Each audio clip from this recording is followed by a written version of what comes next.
பழத்தோட்ட ஊழியங்கள், கர்த்தரருளின ஊழியங்கள். திராட்சை பழத்தோட்ட ஊழியங்கள், கர்த்தரருளின ஊழியங்கள். அவரில் நிலைத்திருந்து கனி கொடுப்போம், கர்த்தர் வாய்க்க செய்வார். அவரில் நிலைத்திருந்து கனி கொடுப்போம், கர்த்தர் வாய்க்க செய்வார். துதி உமக்கே, துதி உமக்கே, துதி உமக்கே என்றுமே என்றும். துதி உமக்கே, துதி உமக்கே, துதி உமக்கே என்றுமே என்றும். துதி உமக்கே என்றுமே என்றும். துதி உமக்கே என்றுமே.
பிரியத்திற்குரியவர்களே, ஏசாயா 1:17 சொல்லுகிறது, நன்மை செய்ய படியுங்கள், நியாயத்தை தேடுங்கள்.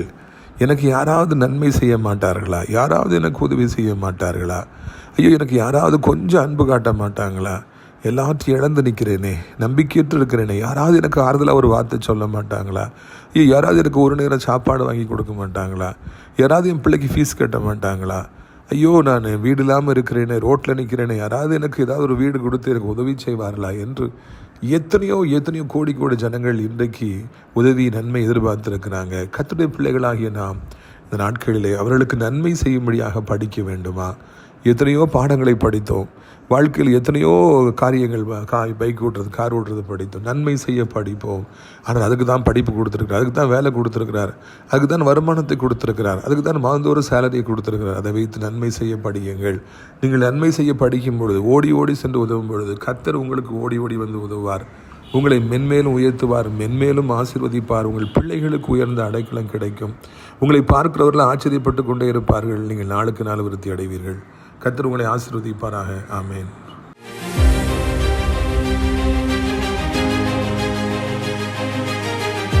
சிறியவனை பொழுதிலிருந்தும் எளியவனை குப்பையிலிருந்தும் எடுத்து உயர்த்தி ராஜாக்களோடும் பிரபுக்களோடும் பதிருக்கு செய்கிற அருமை ஆண்டவர் இயேசு கிறிஸ்துவின் இனிதான நாமத்தினாலே இந்த சத்தத்தை கேட்கின்ற அனைத்து தேவனுடைய பிள்ளைகளுக்கும் என்னுடைய அன்பான வாழ்த்துகள். நீங்கள் கோடாக்கோடியை பெருகுவீர்களாக, உங்களுடைய பிள்ளைகள் கோடாக்கோடியை பெருகுவார்களாக என்று வாழ்த்துகிறேன். பிரித்துக்குரியவர்களே, இந்த நாளிலே உங்களை சந்திப்பது அதிக சந்தோஷம். சென்னை வாழ் ஜனங்களே, இந்த சனிக்கிழமை காலை 10 மணிக்கு பல்லாவரம் அந்த பம்மல் மெயின் ரோட்டில் இருக்கிற முத்தமிழ் நகர் பஸ் ஸ்டாப்பில் இருக்கிற சியோன் காம்ப்ளெக்ஸ் பின்னால் வந்தீங்கன்னா லிஃப்ட் இருக்கும், 4வது மாடியில் நாங்கள் இருப்போம்.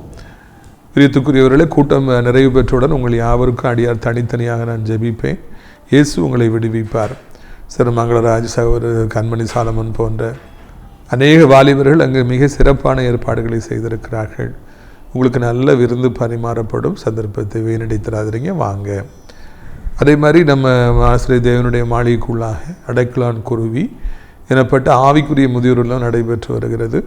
நிறைய மனோரியம்மா, சௌந்தரியம்மா போன்ற நல்ல நல்ல ஜப வீராங்கனைகள்லாம் அங்கே இருக்காங்க. உங்களுக்கு அது பெரிய ஆசீர்வாதம். ஜெபிக்க வாஞ்ச உடையவங்களாம் அங்கே வந்து தங்கி ஆசீர்வதிக்கப்படலாம். தினந்தோறும் நல்ல நல்ல ஊழியக்காரர்கள், குருவானவர் வந்து ஜெபம் நடத்துகிறாங்க. 3 வேளையும் சிறப்பான உணவுகள் பரிமாறப்படுகிறது. பிரியத்துக்குரியவர்களே, அது மாத்திரமல்ல, இந்த ஊழியத்தில் இருக்கிற சில பிள்ளைகள் திருமணமாகி துரதிர்ஷ்டவசமாக உடைந்து சட்டப்பூர்வமாய் பிறந்திருக்கிறாங்க. அவர்களுக்கு நல்ல அலையன்ஸ் பார்க்குறோம். விரும்பினால் என்னை தொடர்பு கொள்ளலாம். இது ஞாயிறு காலை 10 மணி முதல் 12 மணி வரைக்கும் ஆசிரியர் தேவனுடைய மாளிகையிலே நான் உங்களுக்காக காத்திருப்பேன். விரும்பினால் நீங்கள் நேரிலே வந்து என்னை சந்தித்து ஜெபித்து செல்லலாம், ஆலோசனை பெற்று செல்லலாம். கர்த்தர் உங்களை ஆசீர்வதிப்பாராக. இது நாளிலே 1 சாமுவேல் 3ஆம் அதிகாரம் 1ஆம் வசனத்திலிருந்து நான் வாசிக்க விரும்புகிறேன். 1 சாமுவேல் 3ஆம் அதிகாரம் 1ஆம் வசனம். சாமுவேல் எனும் பிள்ளையாண்டான் ஏலிக்கு முன்பாக கர்த்தருக்கு பணிவிடை செய்து கொண்டிருந்தான். அந்நாட்களில் கர்த்தருடைய வசனம் அபூர்வமாக இருந்தது, பிரத்யட்சமான தரிசனம் இருந்தது இல்லை. ஏலி தன்னுடைய ஸ்தானத்தில் படுத்து கொண்டிருந்தான். அவன் பார்க்கக்கூடாதபடிக்கு அவனுடைய கண்கள் இருளடைந்திருந்தது. பார்த்தீங்களா, ஒரு பரிதாபமான ஒரு சூழ்நிலை. ஆலயம், தேவனுடைய ஆலயம். இரவு நேரத்தில் பிரதான ஆசாரியர் ஏலி அங்கே படுத்திருக்கிறார். வயசாயிடுச்சு, கண்ணு தெரியல. அவருக்கு இரவும் தெரியாது, பகலும் தெரியாது, எல்லாமே இருட்டு தான். அங்கே அவருடைய பிள்ளைகள் பேலியாளின் பிள்ளைகளாய் போனதுனால ஜனங்கள் எல்லாம் சோர்ந்து போயிட்டாங்க. இப்பொழுது அன்னாள் தன்னுடைய பொருத்தனையின் மூலமாய் பெற்ற ஜெபத்தின் குமாரனாகிய சாமுவேலை ஊழியம் செய்ய விட்டுருக்குறாங்க. குட்டி சாமுவேலும் அங்கே படுத்திருக்கிறார். அவர் சின்ன பையன்.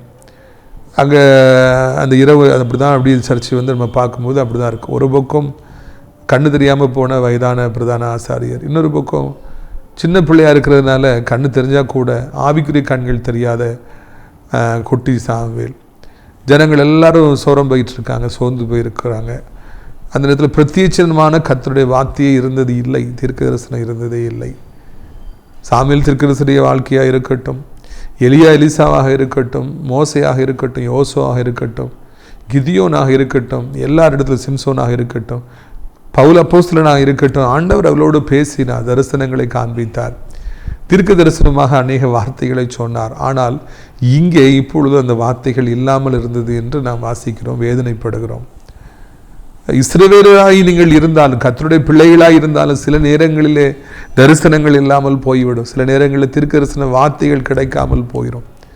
சில நேரங்களில் வந்து கர்த்தருடைய சத்தமே கேட்காத சூழ்நிலைகள் வந்துடும். அதுக்கு 1000 காரணங்கள் இருக்கும். அந்த மாதிரி ஒரு நேரத்தில் நீங்கள் இருந்துகிட்டு இருந்தீங்கன்னா அந்த செய்தி உங்களுக்கு தான் என்று நான் நினைக்கின்றேன். மகாவுடைய திருமண காரியத்தை ஜெபிச்சுட்டு இருக்கலாம், எந்த வேலைக்கு போகணுன்னு நீங்கள் ஜெபிச்சுட்டு இருக்கலாம், எங்கே இடம் வாங்கணும், எங்கே என்ன பண்ணணும், பிரச்சனையாக இருக்க இந்த வியாதி எப்படி மேற்கொள்ள, எந்த ஹாஸ்பிட்டல் போகணுமா, இல்லைனா உபவாசம் பண்ணி மேற்கொள்ளணுமா, ட்ரீட்மெண்ட்டா, இல்லைன்னா ஜபமா, என்ன எனக்கு ஒன்றும் புரியலையே, எதுக்கு இந்த பிரச்சனைகள் வருது, அப்படி குழம்பி போயிருப்பீங்கன்னா, கர்த்தருடைய வார்த்தைகள் உங்களுக்கு கிடைக்காமல் இருக்குன்னா இன்றைக்கு ஆண்டவர் உங்களுக்கு பேசுகின்றவராக அவர் இருக்கின்றார். பரிதாபமாக இருக்குது. ஏலி அங்கே படுத்து கிடக்கிறார். அங்கே ஒன்றுமே இல்லாத ஒரு சூழ்நிலை இருக்குது. 3ஆம் வசனத்தை பாருங்கள். தேவனுடைய பெட்டி இருக்கிற கர்த்தருடைய ஆலயத்தில் தேவனுடைய விளக்கு அணைந்து போகும் முன்னே சாமுவேலும் படுத்து கொண்டிருந்தான். அந்த இடத்துல தேவனுடைய பெட்டி இருக்குது, கர்த்தருடைய வார்த்தை இருக்குது. அதனால் அந்த இடத்துல சாமுவேல் படுத்திருக்காரு, ஏலியும் படுத்திருக்காங்க. 2 பேரும் தள்ளி தள்ளி படுத்திருக்காங்க. ஆண்டோடைய பைபிள் அதுதான் நமக்கு இந்த நேரத்தில் வழி தெரியாமல் திகைக்கிற நேரத்தில் பாதைக்கு தீபமாக இருக்கிறது. ஒன்றுமே புரியலை, எது சரி எது தப்புன்னு தெரியல, இந்த முடிவெடுக்கவா அந்த முடிவெடுக்கவான்னு உங்களுக்கு தெரியலன்னா, குழப்பமாக இருக்குது அப்படின்னா, ஐயோ எதுக்கு இந்த பிரச்சனைன்னு எனக்கு தெரியலையே அப்படின்னு சொல்லி தள்ளாடிட்டு இருப்பீங்கன்னா, ராபர்ட் ஃப்ராஸ்டுடைய ரோட் நாட் டேக்கனில் இந்த பாதையை அந்த பாதையான அவர் தடுமாறின மாதிரி நீங்களும் தடுமாறிட்டு இருப்பீங்கன்னா, ஒரே ஒரு காரியத்தை மாத்திரம் செய்யுங்க, பைபிள் எடுத்து வாசிட்டே இருங்க. வாலிப மகனை வாலிப மகளை யாரை திருமணம் செய்யணும்னு சொல்லி தெரியலையா, குழம்பிட்டு இருக்கீங்களா, பைபிள் எடுத்து வாசிங்க, அப்போ ஆண்டவர் பேசுவார். இதைத்தான் உங்களுக்கு நான் நினைவூட்டும்படியாக விரும்புகிறேன். பிரியத்துக்குரியவர்களே, கர்த்தருடைய நாமத்தினாலே அந்த உடன்படிக்கை பெட்டி அங்கே இருந்தது. நம்முடைய வாழ்க்கையிலும் அங்கே உள்ள ஆரோனுடைய தொளித்த கோலும் அந்த கற்பலைகளிலும் இருந்தது. நம்முடைய வாழ்க்கையில் பைபிள் இருக்கும் பொழுது எல்லா குழப்பங்களும் நமக்கு ஒரு தெளிவு கிட்டும். ஆண்டவருடைய வார்த்தை எடுத்து வாசிக்கும் பொழுது ஆண்டவர் அது மூலமாக நம்மகிட்ட பேசி ஒரு தெளிவை காண்பிப்பார்.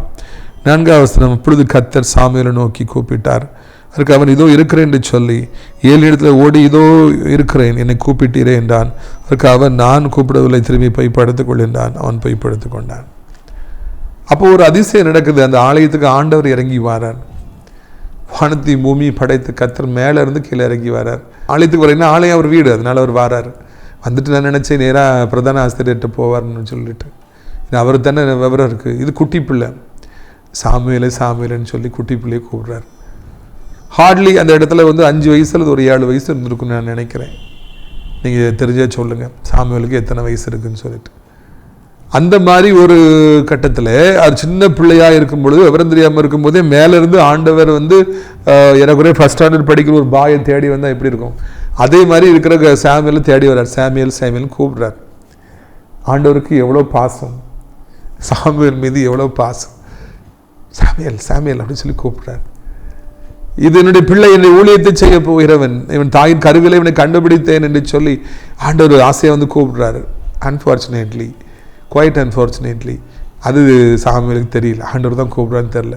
அவர் எந்திக்கார், நேராக ஸ்ப்ரிண்ட் அடிக்கிறார். அடித்து நேராக அங்கே அப்படி ஆவிக்கிற தகப்பன்ட்ட ஓடுறார், 7 ஓடுறாரு. தகப்பனே என்னை கூப்பிட்டீங்களா, என் எனக்கு சத்தம் கேட்டுச்சு, சாமுவேல் கேட்டுச்சேன், என்னை கூப்பிட்டீரே, இதை வந்துட்டேன் அப்படின்னு சொல்கிறார். இல்லைப்பா, வயசானவர், அவர் தூங்காமல் தான் கிடந்திருப்பார் நினைக்கிறேன், நான் உன்னை கூப்பிடலையப்பா, நீ போய் படுத்துக்கப்பா அப்படின்னு சொல்லி அவர் திருப்பி அனுப்புகிறார். தன்னை அழைப்பது ஆண்டவர் என்று கூட அந்த பாலகனுக்கு தெரியவில்லை. அந்த நேரத்தில் தான் ஆண்டவர் போய் கூப்பிட்றார். இவர் போய் கேட்டால் இல்லைன்னு சொல்லி அவர் சொல்கிறார். ஆண்டவர் அழைக்கிறார், சென்றது 7 இடத்துல. அப்படி 3 தடவை அவர் ஒவ்வொரு தடவையும் போய் கூப்பிட்றார் ஆண்டவர். இவர் போய் 7 இடத்துல போய் என்னை கூப்பிட்டீரே என்று போய் நின்றார் என்று நான் வாசிக்கிறோம். பிரியத்துக்குரியவர்கள், நிறைய பேரை இன்னைக்கு ஆண்டவர் அழைக்கிறாரு, பேர் சொல்லி கூப்பிடுறாரு. ஆனால் அவங்களுக்கு தன்னை அழைக்கிறது ஆண்டவர்னே தெரியல. அதனால அவங்க வேற எங்கெல்லாமோ போய் நிற்கிறாங்க. என்ன ஒரு பரிதாபமான ஒரு நிலைமை பார்த்தீர்களா? கர்த்தர் எல்லோரையும் தேடி போகிறார், எல்லோரையும் அழைக்கிறார். வாழ்க்கையில ஏதோ ஒரு காலகட்டத்தில் ஆண்டவர் எல்லோருடைய வாழ்க்கையிலும் குறுக்கிட்டு பேர் சொல்லி கூப்பிடுறாரு. ஆனால் அவங்களுக்கு அது தெரியறதில்லை, ஆண்டவர் தான் கூப்பிடுறாருன்னு சொல்லி அவங்களுக்கு தெரியறதில்லை. இது மிகவும் வேதனையான ஒரு காரியம். இயேசு அழைக்கிறார் என்பது மிகப்பெரிய அற்புதமான காரியம். எப்பொழுதும் அவர் கூட மாட்டார். ஆனால் கூப்பிடுற நேரத்தில் நமக்கு அது தெரியலன்னா அது எவ்வளோ வேதனையான ஒரு காரியமாக இருக்கும். இயேசு அழைக்கிறாருங்கிறது அவ்வளோ ஒரு வேல்யூபிள் திங். அந்த நேரத்தில் இயேசுடைய சத்தத்தை அறியாமல் நிறைய பேர் வேற பக்கமாக போயிடுறாங்க. இன்னைக்கு ஆண்டோடைய அன்பு கிடைக்கும், அது உண்மையாக இருக்கும், மாறாதான் இருக்கும். ஆனால் வாலிப பிள்ளைகள், வாலிப தம்பிமார்கள் அந்த அன்பை தேடாமல் உலகத்தை அன்பை தேடி போகிறாங்க. அதுதான் அன்பு பொழுக்கு அப்படின்னு நினச்சிட்டு வேற பக்கமாக போய் தேடி போகிறாங்க, ஏமாந்து போகிறாங்க. எப்படி சாமுவேல் 3 தடவை ஏமாந்து போனாரோ அதே மாதிரி இன்னைக்கு ஏமாந்து போயிட்டு இருக்கிற எத்தனையோ லட்சம் கோடி பேர் இருக்காங்க. ஒரு பக்கம் இயேசு இருக்கிறாரு, அதுதான் அவர் தான் தேடி வந்திருக்காங்க. அவங்க அதை புரிந்து கொள்ள வேற எங்கேயோ தேடி போய் ஏமாந்து போகிறாங்க. பிரியத்துக்குரியவர்களே, நம்முடைய வாழ்க்கையில் இந்த மாதிரியான ஒரு குருட்டாட்டம் நமக்கு வேண்டாம்.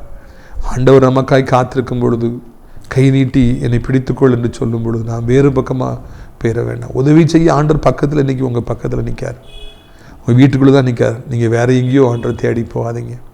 இயேசு ஆலயத்தில் இருந்த பொழுது அவருடைய பெற்றோர்கள் பிரயாண கூட்டத்தில் அவர் இருப்பார் என்று தேடி போனது போல, மரியாளும் யோசிப்பு தேடி போய் ஏமாந்து போனது போல, நீங்கள் வேறு எங்கேயோ ஆண்டவரை தேடாதிருங்கள். அவர் உங்கள் பக்கத்தில் தான் நிற்கார். அவர் உங்களுக்கு உதவி செய்வார், பேசுவார், உங்களை ஆசீர்வதிப்பார். சில ஊழியக்காரங்களை தேடி போய் நீங்கள் ஜெபிக்கணும்னு போயிருக்கலாம், ஏமாந்து போயிருக்கலாம், அவங்கள பார்க்கவே முடியாது. ஃபோனில் பேசலான்னு பார்ப்பீங்க, அவங்க ஆஃபீஸில் பேசுவாங்க, பேசவே முடியாது. அதனால் ஏமாற்றத்தோடு இருக்கலாம். இயேசுவே எனக்கு யாருமே எனக்கு பேச மாட்டேங்காங்களே, ஜெபிக்க மாட்டேங்காங்களே நினைக்கலாம். ஏங்க அவங்க பேசி தான் ஆண்டரை ஆசீர்வதிக்கணும் இல்லை? உங்கள் வீட்டில் அவர் பக்கத்தில் நின்றுட்டுருக்கார்ல, அவர்கிட்டயே நீங்கள் பேசக்கூடாது என்று நான் கேட்க முடியாது விரும்புகிறேன். பிரியத்துக்குரியவர்களே, அங்கே பாருங்கள், அதில் 8ஆம் வசனம் முடியாது சொல்லுகிறது, 3ஆம் இசை சாமுவேல் என்று கூப்பிட்டார். அவன் எழுந்திருந்து 7 இடத்துல போய் இதோ இருக்கிறேன் என்னை கூப்பிட்டீரே என்றான்.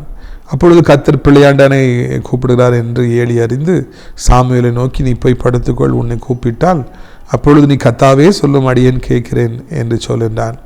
சாமுவேல் போய் படுத்துக்கொண்டார். அங்கே அந்த வயதான ஒரு ஆவிக்குரிய தகப்பன் எவ்வளவு அருமையாக மிக சிறப்பாக அந்த ஆவிக்குரிய மகனை நடத்துகிறார் என்று பாருங்கள். 3வது தடவை போய் கூப்பிட்டவுடனே அவருக்கு அறிவு வந்துடுது. கண்ணு தெரியல, அது அறிவு மூளை பயங்கரமாக இருக்கு அவர்கிட்ட. தள்ளாடுகிற வயது, உட்கார்ந்தே இருக்கிற வயது, ஆனால் அங்கே அறிவு ஏராளமாக இருக்கிறது. சொல்றாரு, தம்பி, இனி ஒன்னே இதே மாதிரி சாமுவேல் என்று கூப்பிட்டால் கர்த்தாவே சொல்லும் அடியேன் கேட்கிறேன் என்று நீ பதில் சொல். அதே இடத்துல இருந்து எங்கே ஓடி வராது, அங்கிருந்தே பதில் சொல் என்று சொல்லி அவர் அழகானபடிக்கு அந்த தன்னுடைய ஆவிக்குரிய மகனை ஆலோசனை சொல்லி நடத்தினார் என்று காண்கிறோம். இங்கே வேகம் இருக்கிறது, வாலிபம் இருக்கிறது, ஆனால் அறிவு இல்லை. அங்கே தள்ளாட்டம் வந்து விட்டது, கண் தெரியாமல் போய்விட்டது. அந்த நேரத்தில் அறிவும் அங்கே இருக்கிறது. இந்த வேகமும் விவேகமும் இணைகிற பொழுதுதான் வெற்றி என்பதை நீங்கள் மறக்கவே கூடாது. ஆலோசனை இல்லாத இடத்துல ஜனங்கள் சீர்கெட்டு போவார்கள் என்று நான் காண்கிறோம். ஏலி கண்ணு தெரியாத கிழவன் தானே, அவனால் என்ன செய்ய முடியும்னு நினைச்சிருந்தா ஒன்றுமே இல்லைங்க. அவர் தான் சொல்லி கொடுக்குறாரு, கர்த்தாவே சொல்லும் அடியேன் கேட்கிறேன். என்ன அருமையான ஒரு ஜெபம்! ஒரு லைன்ல எவ்வளவு அருமையான ஒரு ஜெபம்! கர்த்தாவே சொல்லும் அடியேன் கேட்கிறேன். இந்த நாளில் ஏலியை பாராட்ட வார்த்தைகள் இல்லை என்று நான் நினைக்கின்றேன். அங்கே அவர் வந்திருக்கிறதே ஏலியுடைய குடும்பத்துக்கு நியாய தீர்ப்பு கொடுக்க போறேன்னு சொல்றதுக்கு தான், ஏலியுடைய குடும்பத்தை அழிப்பேன்னு சொல்றதுக்கு தான். ஆனால் அப்படிலாம் இருந்தால் கூட அவர் ஒரு ஆவிக்குரிய மனிதனாய் தகப்பனாய் இருந்தபடியினால் செய்ய வேண்டியதை அழகாக செய்கிறார். கர்த்தாவே சொல்லும் அடியேன் கேட்கிறேன் என்கிற ஜெபத்தை அழகாக சொல்லி கொடுத்தாரா. ஆவிக்குரிய தகப்பன்மார்களை நான் தள்ளவே கூடாது, புறக்கணிக்கவே கூடாது. அவர்கள் தான் நமக்கு என்ன செய்ய வேண்டும் என்பதை அழகாக சொல்லிக் கொடுக்கிறார்கள், தெளிவாக சொல்லிக் கொடுக்கிறாங்க. நான் முதலாய் கிறிஸ்துவுக்குள் வந்த பொழுது என்னுடைய ஆவிக்குரிய தகப்பன் பெருமதிப்பிற்குரிய வின்சென்ட் பாலா எதை எப்படி ஜெபிக்கணும், எப்படி பைபிள் வாசிக்கணும், எப்படி ஆண்டவர்கிட்ட பேசணும், எப்படி ஊழியம், எல்லா அடிச்சுவடுகளையும் அவர்கள் தான் எனக்கு கற்றுக் கொடுத்தார்கள். பிரியத்துக்குரியவர்களே, அவர்கள் இல்லை என்றால் இன்றைக்கு நான் இப்படி ஒரு ஊழியக்காரனாக மாறியிருக்கிறதுக்கு வாய்ப்பே கிடையாது. இதை எத்தனை கோடி முறை சொன்னாலும் சொல்லிக்கிட்டு தான் இருப்பேன், அதை மாற்று கருத்தே கிடையாது. நாம் கிறிஸ்துவை அறியாத பிள்ளைகளாக இருக்கிறோம். எப்படி ஜெபிக்கணும்னு நமக்கு தெரியாது, எப்படி பைபிள் வாசிக்கணும்னு தெரியாது. பழைய ஏற்பாட்டில் அதிகாரத்தில் 1ஆம் அதிகாரத்திலிருந்து 5ஆம் அதிகாரம், மத்தேயில 1ஆம் அதிகாரத்திலிருந்து 5ஆம் அதிகாரம், நீதிமொழிகள் 21ஆம் தேதி 21வது அதிகாரம், அடுத்த நாள் மத்தேயு 6லேருந்து 10, அங்கே ஜெனிசிஸ் ஆதியாகமத்தில் 6லேருந்து 10, 22ஆம் தேதிக்குரிய அதிகாரம் என்று வாசிக்க வேண்டும் என்று ஆகிய தகப்பன் தான் சொல்லிக் கொடுத்தார். பிரியத்துக்குரியவர்களை, ஒன்றுமே அறியாதவனாய் நான் இருந்தேன், ஆனால் கிறிஸ்துவுக்குள்ளே எப்படி நடக்க வேண்டும் என்பதை அவர் சொல்லிக் கொடுத்தார். நாம பறக்க முடியாது, நாம ஒன்று செய்துவிட முடியாது. நமக்கு ஆலோசனை தேவை. ஆவிக்குரிய வாழ்க்கையின் ஆரம்பத்தில் நமக்கு நல்ல ஆலோசனை தேவை. அதை கிறிஸ்து மாத்திரம்தான், அந்த ஆவிக்குரிய தகப்பன் மூலமாக மாத்திரம்தான் நமக்கு செய்ய முடியும். நமக்கு போதனை செய்கிறவர்கள் தேவை. வயதானவர்களை அற்பமாக நினைக்காதீங்க. வீட்டில் கண்ணு தெரியாமல் தாத்தா பாட்டி இருக்கலாம், டீச்சர் வயதான காலத்தில் இருக்கலாம், ஆனால் அவங்ககிட்ட தான் நமக்கு தேவையான பரலோகத்தின் பொக்கிஷாலைக்குரிய அந்த திறவுகோள்கள் இருக்கலாம், ஒருவேளை இருக்கலாம். யார்கிட்ட இருக்குன்னு தெரியல. திறவுகோள், ஆசீர்வாதத்தின் திறவுகோள்கள் யாரிடத்துல இருக்கிறது என்று நமக்கு தெரியாது. அது கண்ணு தெரியாமல் இருக்கிறவங்ககிட்ட கூட, நடக்க முடியாதவங்க நிலைமையில் இருக்கிறவங்ககிட்ட கூட இருக்கலாம், முக்கியமாக வயசானவங்ககிட்ட இருக்கலாம். அதை நான் பெற்றுக்கொள்ள வேண்டும். எனக்கு நண்பர்கள் என்று சொன்னாலே 60, 70, 80, 90 வயதில் இருக்கிறவங்க தான் நண்பர்கள். அவங்ககிட்ட தான் போய் உட்கார்ந்து ரொம்ப நேரமாக பேசிகிட்டு இருப்பேன், கேட்டுக்கிட்டு இருப்பேன். ஏனென்றால் அவர்களது திறவுகோள்கள் இருக்கின்றன. நமக்கு அது தெரியாது, நமக்கு புரியாது. அவர்கள் எல்லாத்தையும் நமக்கு கற்றுக் கொடுப்பாங்க. அதே மாதிரி ஆண்டவர் வாரார், சாமியில் 4வதுலேயே கூப்பிடுறார். ஆண்டவர் எவ்வளோ பொறுமையாக இருக்கார் பார்த்தீங்களா. குட்டி பையனை தேடி வந்திருக்காரு, அவன் வேற பக்கமாக போகிறானோ கோவத்தில் அவர் போகலை. போடா, உன்னை போய் தேடி வந்தேனே அப்படின்னு அவர் சொல்லலை, பொறுமையாக இருக்கிறார். 4வதுலேயும் கூப்பிடுறாரு, மகனே மகனே, சாமியிலே சாமியிலே என்று சொல்லி. ஆண்டவருடைய பொறுமையை நாம் பாராட்ட வேண்டும். நம்முடைய வாழ்க்கையில் எவ்வளவோ விசை நாம் அவரை விட்டு பின்வாங்கி போனாலும், அவரை விட்டு தூர போனாலும், ஊழியங்களை விட்டு தூர போனாலும், சபையை விட்டு தூர போனாலும், ஊழியக்காரருடைய ஐக்கியத்தை விட்டு தூரமாய் போனாலும், அவர் நம்மை மறுபடியும் மறுபடியும் பொறுமையாய் நம்மை தேடி வருகிற நல்ல ஆண்டவராக இருக்கிறார். God is so patient and he is coming after you, calling you, my son, my daughter. மிக பொறுமையாக ஆண்டவர் நம்மை தேடி வந்து கொண்டே இருக்கிறார். பிரியத்துக்குரியவர்களே, இதுதான் முக்கியமான காரியம். ஆண்டவருடைய பொறுமைக்கு ஈடு இணை எதுவுமே இல்லை. நமக்கு கொஞ்ச நேரம் காத்திருந்தா கூட கோவம் வந்துடுது. செவுடா உனக்கு நான் கூப்பிட்டுருக்கேன் தெரியலையான்னு நமக்கு சண்டை போடுறோம். ஆண்டவர் அப்படி சொல்லலை. செவுடாப்பா உனக்குன்னு கேட்கல, பொறுமையாக காத்தே நிற்கிறார். சின்ன பையன் வரட்டும் என்கிட்ட பேசட்டும்னு சொல்லி பொறுமையாகவே ஆண்டவர் காத்திருக்கிறாரு. சின்ன பையன் 5 வயசு 7 வயசு ஆகுதுங்க, அவன் வரட்டும்னு சொல்லி ஆண்டவர் பொறுமையாகவே காத்துட்டு நின்னாராம். 4வது தடவை அதே மாதிரி ஆண்டவர் கூப்பிட்ட உடனே அவன் கரெக்டாக அவங்க டேடி சொல்லி கொடுத்த அழகாக சொல்கிறான், கர்த்தாவே சொல்லும் அடியேன்னு கேட்குறேன்.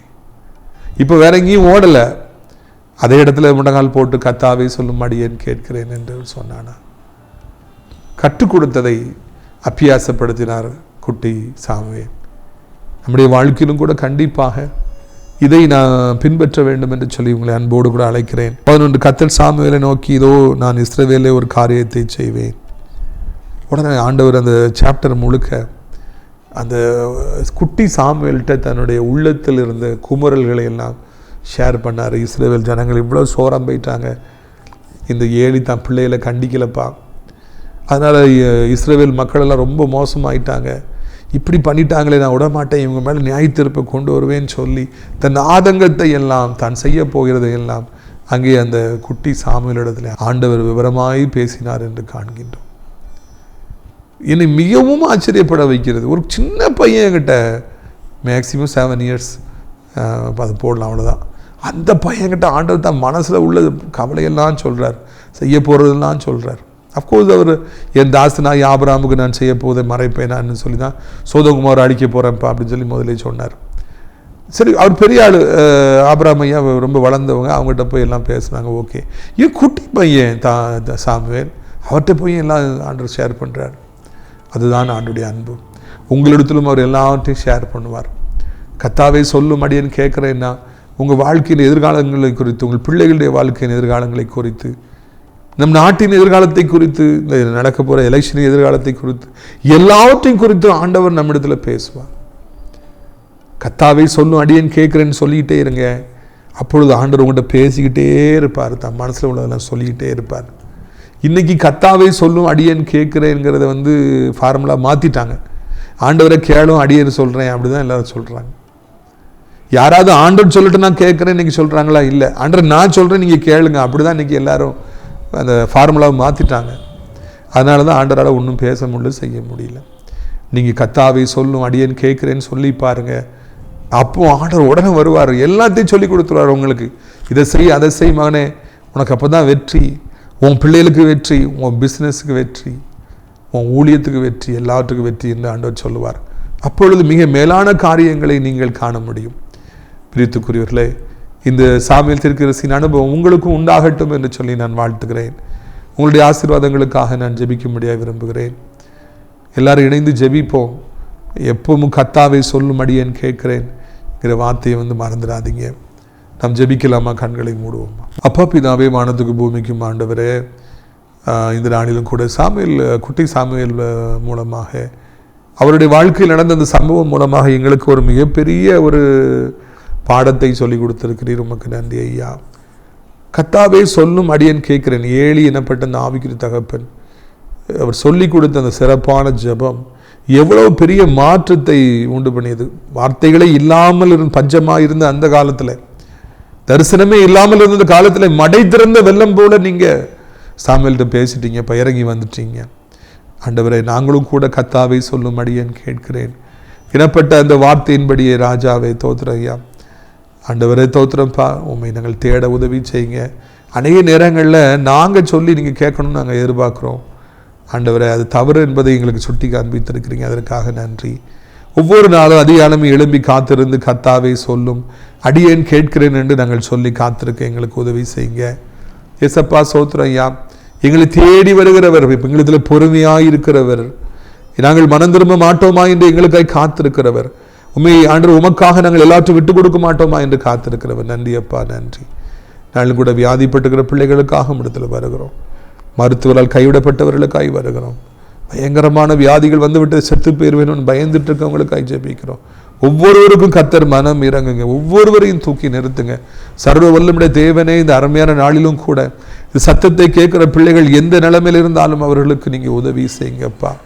இயேசுவே, வியாதிகள் அப்படியே மறையட்டும், அந்த கிருமிகள் அப்படியே மறையட்டும், நோய் தொற்றுகள் அப்படியே மறையட்டும், செயல்படாமல் இருக்கிற அவயங்கள் அப்படியே செயல்பட ஆரம்பிக்கட்டும், வீங்கி இருக்கிற வயிறுகள் அப்படியே நார்மலாய் மாறட்டும், வீங்கி இருக்கிற கால்கள் அப்படியே நார்மலான கால்களை மாறட்டும், நரம்புகளுக்குள்ளே இப்படி வல்லமை புகுந்து செல்லட்டும், இரத்தங்களை சுத்திகரியும், செயல்படாத அவயங்கள் செயல்பட ஆரம்பிக்கட்டும், ஆண்டவரே கிருமிகள் ஓடி போகட்டும். உடைய பிள்ளைகளுக்கு விபத்தை சந்தித்து படுத்த படுக்கையா இருப்பால் அவனுக்கு எழுப்புங்கப்பா, மறுபடியும் எழுப்புங்கப்பா, அதிசயங்களை காணப்படுங்க. நான் இன்று முதல் உன்னை ஆசீர்வதிப்பேன் என்று சொன்னவரே, இன்று முதற்கொண்டு ஆசீர்வதிக்க வேண்டும் என்று கெஞ்சுகிறோம்.